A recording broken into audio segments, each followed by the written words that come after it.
So after you got all of that done, all your sections, the next thing is your dividers. How many dividers do you need?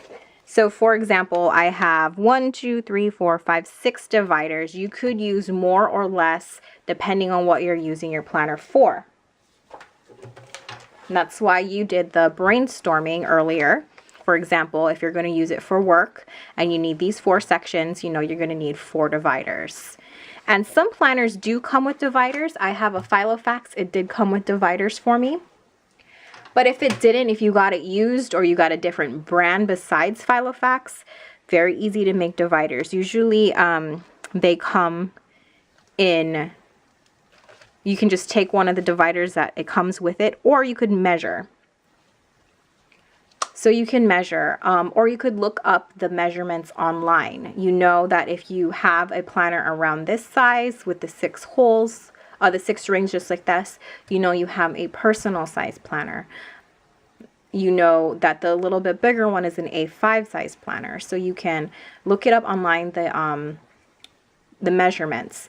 And usually the brand is, you know, embedded somewhere in here.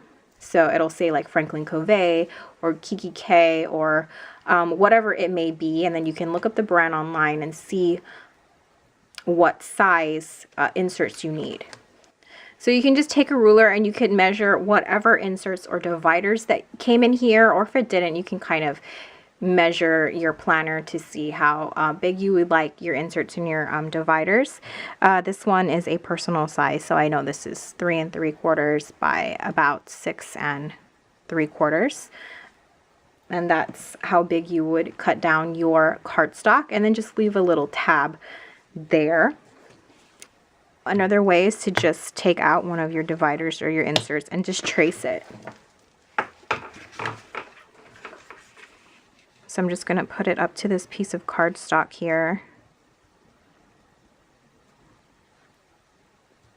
And trace the divider. And just cut it out.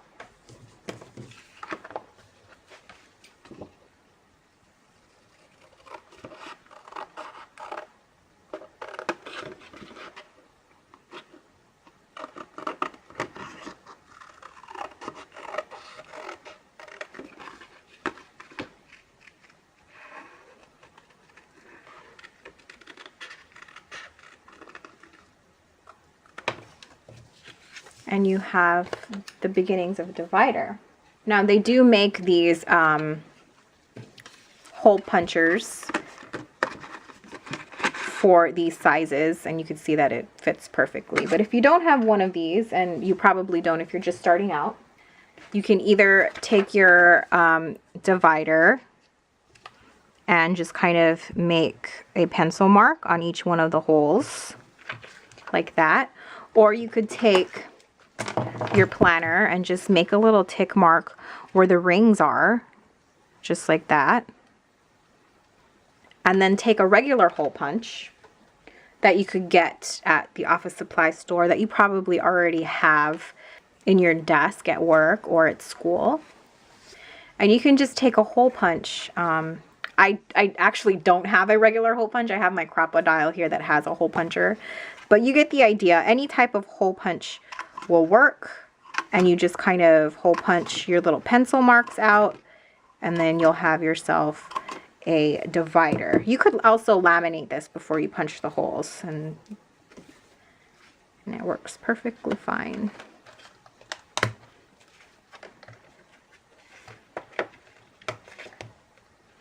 Cute. And then you could decorate this however you would like. You could even take some of the dashboards or the dashboards on Wink Club and print those out onto cardstock and turn them into dividers instead of dashboards. You could also do that.